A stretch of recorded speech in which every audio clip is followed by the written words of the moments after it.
به اولین ویدیو از چنل دوقلوها خوش آمدید. سلام، من امیرحسینم و دارم شامل فضلم. اگه خندیدی لایک و سابسکرایب یادت نره. بریم تو کارش. آها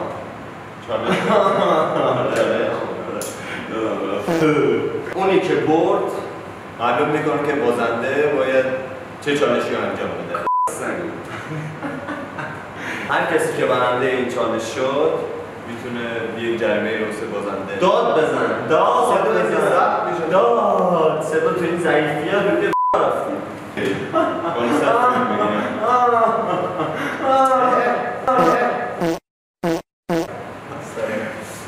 اونی که برنده شد میتونه مجازات نفر بازنده رو مشخص کنه. دوستان اصلا این الان باید بگم که بازنده ده سنگ که به تو باشه.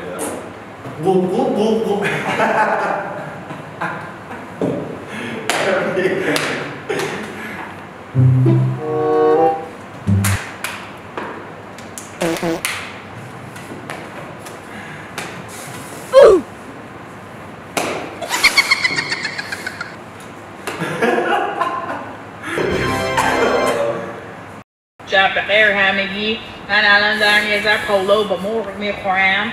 امشب یه ذره غذامو گرم کردن که دور خریده بودم. You a push dog nigga. I fucked your daughter in my basement last night, motherfucker. بدون ریش یا بادی؟ بدون ریش. چرا؟ دوست دارم ریش ندارم.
دور میدون هجوش بودم، بعد پشت فرمون بودم، حواسم نبود، یهو چشم تو چشم شدم با 2 نفر.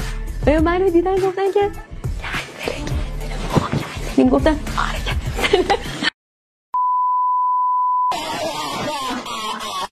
چیزی جز روحیه خشن و رادیکال و سفت شیما کاتوزیان میتونه چیزی رو تغییر بده. تو باید خدا رو شکر کنی که اون هست پاشا.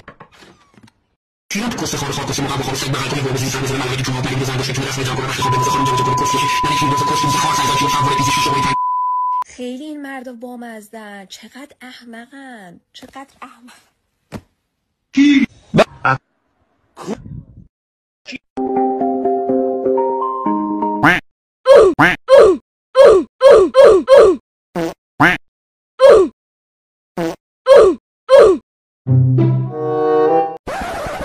خب بچه‌ها چالش رو پیدا کردم. ابوالفضل قراره چون که باخته 10 تا بشه باشه بده واسه ما بکنم. همش 10 تا 50 تا